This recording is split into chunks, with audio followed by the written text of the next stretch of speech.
Friend, আশা করছি সবাই ভালো এবং সুস্থ আছো। আজকে তোমাদের ক্লাস 11-এর সেমিস্টার 1 ছায়া প্রকাশনী যে রাষ্ট্রবিজ্ঞান বইটি রয়েছে নিমাই প্রামাণিকের লেখা, তার রাষ্ট্রবিজ্ঞানের চ্যাপ্টার 3 এর যে কোয়েশ্চেন আনসারগুলো রয়েছে টেক্সট বইয়ের মধ্যে সেগুলো সম্বন্ধে আলোচনা করবো। তো দেখো, প্রথমে রয়েছে প্রাচীন গ্রীষ্মে ও রোমের নগর রাষ্ট্রে বসবাসকারী জনগণের মধ্যে যারা সক্রিয়ভাবে রাষ্ট্র পরিচালনার কাজে অংশগ্রহণ করতেন তাদের বলা হতো অপশন এ নাগরিক।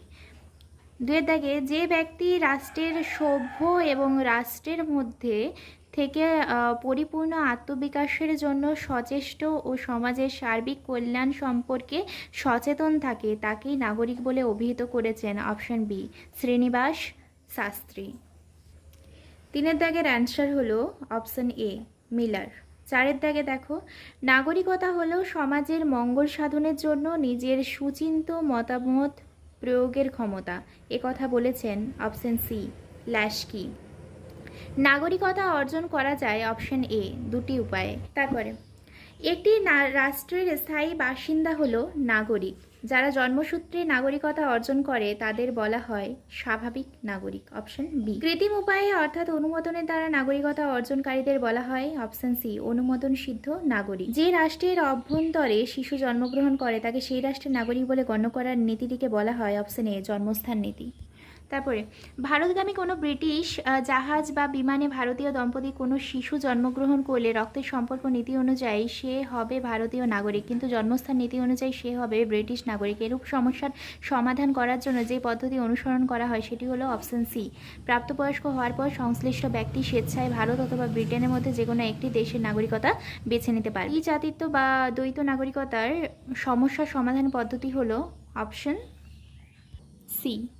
নেক্সট, নাগরিকতা অর্জনের জন্য রক্তের সম্পর্ক নীতিটি অনুসৃত হয় অপশন ডি এই তিনটি রাষ্ট্রের সবগুলিতে, মানে সুইজারল্যান্ড, ফ্রান্স, সুইডেন সবগুলো। বর্তমানে নাগরিকতা অর্জনের জন্মস্থান নীতিটি অনুসৃত হয় অপশন এ আর্জেন্টিনায়। নাগরিকতা অর্জনের জন্য রাষ্ট্র কর্তৃক আরোপিত কতগুলো নির্দিষ্ট শর্ত পালন করে শাসন বিভাগ বা বিচার বিভাগের মাধ্যমে নাগরিক হিসেবে স্বীকৃতি লাভ করাকে বলা হয় অপশন বি সংকীর্ণ অর্থে অনুমোদনসিদ্ধ নাগরিকতা। কোনো রাষ্ট্রে বিশেষ একজন নাগরিক অন্য একটি রাষ্ট্রের নাগরিকতা অর্জনের জন্য আবেদন জানালে এবং প্রসক্ত রাষ্ট্র তা মঞ্জুর করলে ওই ব্যক্তি যে নাগরিকতা অর্জন করে তাকে বলা হয় অপশন এ ব্যষ্টিগত নাগরিকতা। একটি রাষ্ট্র সামগ্রিকভাবে কিংবা কোনো রাষ্ট্রের এক বা একাধিক অঞ্চল যদি অন্য একটি রাষ্ট্রের অঙ্গীভূত হয় তবে পূর্বোক্ত রাষ্ট্র বা রাষ্ট্রের সংশ্লিষ্ট অঞ্চলের অধিবাসীরা শোষোক্ত রাষ্ট্রের নাগরিক হিসেবে গণ্য হলে সেই নাগরিকতাকে বলা হয় অপশন ডি সমষ্টিগত নাগরিকতা। সিকিমের ভারতভুক্তির পর সেখানকার অধিবাসীরা যে নাগরিকতা লাভ করেছে তাকে বলা হয় সমষ্টিগত নাগরিকতা। পর্তুগিজ অধিকৃত গোয়া, দমন ও দিউর ভারতভুক্তির পর সেখানকার অধিবাসীরা যে নাগরিকতা লাভ করেছে তাকে বলা হয় অপশন এ সমষ্টিগত নাগরিকতা। ভারতীয় নাগরিকতা সম্পর্কে আলোচনা করা হয়েছে ভারতীয় সংবিধানের অপশন এ 5 থেকে 11 নম্বর ধারায়। নাগরিক কথাটির সংজ্ঞা প্রদান করা হয়েছে অপশন ডি এগুলোর কোনোটিতেই নয়, এগুলোর একটাতেও কিন্তু প্রদান করা হয়নি। নাগরিক কথাটির সংজ্ঞা প্রদান করা হয়েছে ভারতীয় সংবিধানের অপশন ডি এগুলোর কোনোটিতেই নয়। ভারতীয় সংবিধানের 11 নম্বর ধারা কর্তৃক প্রদত্ত ক্ষমতা বলে ভারতীয় পার্লামেন্ট নাগরিকতা আইন প্রণয়ন করেছে অপশন সি 1955 সালে। কোনো ব্যক্তি তখনই ভারতীয় নাগরিক বলে গণ্য হবেন যদি তিনি সংবিধান কার্যকর হওয়ার সময় অপশন ডি হবে ভারতীয় ভূখণ্ডে স্থায়ীভাবে বসবাস করেছিলেন এবং ভারতীয় ভূখণ্ডে জন্মগ্রহণ করেছেন, অথবা তার পিতামাতা যে কোনো একজন ভারতীয় ভূখণ্ডে জন্মগ্রহণ করেছে, কিংবা ভারতীয় সংবিধান কার্যকর হওয়ার অন্তত 5 বছর পূর্ব থেকে সাধারণভাবে ভারতীয় ভূখণ্ডে বসবাস করছেন। নেক্সট, পাকিস্তান থেকে ভারতে আগত ব্যক্তিদের নাগরিকতা প্রদানের শর্তাবলী সম্পর্কে আলোচনা করা হয়েছে ভারতের সংবিধানের অপশন ডি 6 থেকে 7 নম্বর ধারায়। 1947 সালে 1 মার্চের পরে যারা ভারতীয় ভূখণ্ড ছেড়ে পাকিস্তানে চলে গিয়েছিলেন তাদের ভারতীয় নাগরিক হিসেবে গণ্য করা হবে না বলে বলা হয়েছিল ভারতীয় সংবিধানের অপশন সি 7 নম্বর ধারায়। সংবিধানের যে ধারায় পার্লামেন্টের হাতে নাগরিকতা অর্জন, বিলোপ বা নাগরিকতা সংক্রান্ত অন্যান্য যাবতীয় বিষয়ে আলোচনা আইন প্রণয়ন ক্ষমতা অর্পণ করা হয়েছে তা হলো অপশন এ 11 নম্বর ধারায়।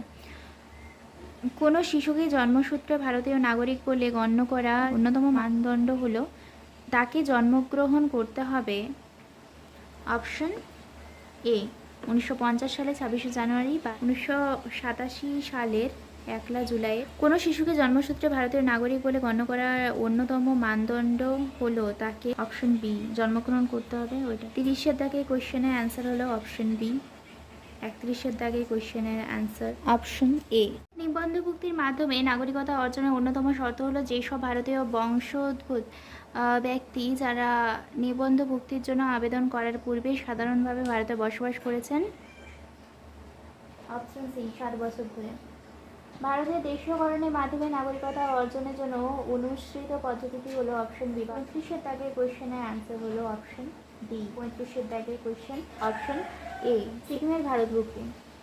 কোনো ভারতীয় নাগরিকের নাগরিকত্ব অবসান ঘটবে অপশন এ স্বেচ্ছায় নাগরিকত্ব পরিত্যাগ। কোনো রাষ্ট্রগুলিতে জন্মসূত্রে নাগরিক ও আইনানুমোদিত নাগরিকের মধ্যে পার্থক্য করা হয় ফ্রান্স, মার্কিন যুক্তরাষ্ট্র, বেলজিয়াম সবগুলিতে পার্থক্য। 37-এর দাগে question answer option D. 38 option C বিদেশি ইন দ্য ব্ল্যাঙ্ক টাইপ। সাধারণভাবে নাগরিক বলতে ড্যাশ অধিবাসীকে বোঝায় রাষ্ট্রের অধিবাসীকে বোঝায়। সমষ্টিগত স্বার্থ রক্ষার মধ্য দিয়ে ড্যাশ স্বার্থ রক্ষা করা প্রতিটি নাগরিকের মহান কর্তব্য বলে বিবেচিত হয়। ব্যক্তিগত সব দেশেই বিদেশিদের ড্যাশ অধিকার ভোগ থেকে বঞ্চিত রাখা হয়। রাজনৈতিক অধিকার অপশন ডি। নাগরিক হলো একটি রাষ্ট্রের ড্যাশ বাসিন্দা অপশন এ স্থায়ী বাসিন্দা। আধুনিক রাষ্ট্রবিজ্ঞানীগণ রাষ্ট্র বসবাসকারী একটি অংশকে প্রজা না বলে ড্যাশ নাগরিক বলার পক্ষপাতী অপশন এ অসম্পূর্ণ। অনুমোদনের দ্বারা নাগরিকতা অর্জনকারীদের ড্যাশ নাগরিক বলা হয়ে থাকে অনুমোদন সিদ্ধ নাগরিক বলা হয়ে থাকে।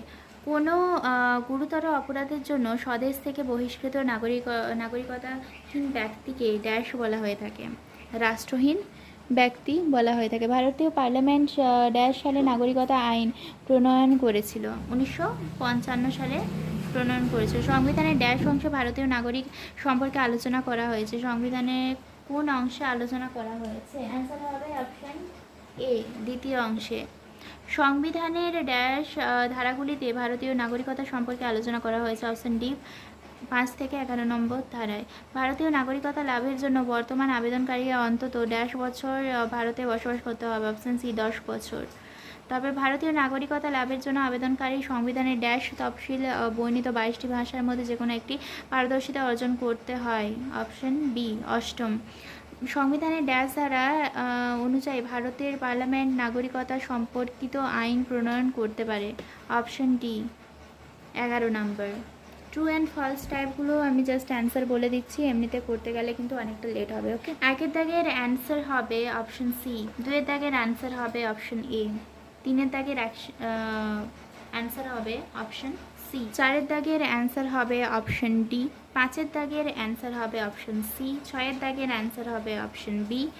7-এর দাগের অ্যান্সার হবে অপশন সি। 8-এর দাগের অ্যান্সার হবে অপশন এটাও অপশন সি। আর 9-এর দাগের অ্যান্সার এটাও কিন্তু অপশন সি। ম্যাচিং টাইপ যেটা 1-এর দাগের অ্যান্সার হবে অপশন এ। 2-এর দাগের অ্যান্সার হবে অপশন সি হবে। ওকে, 1-এরটা বি, 2-এরটা হচ্ছে সি অপশন সি। 3-এর দাগের অ্যান্সার কিন্তু হবে অপশন সি।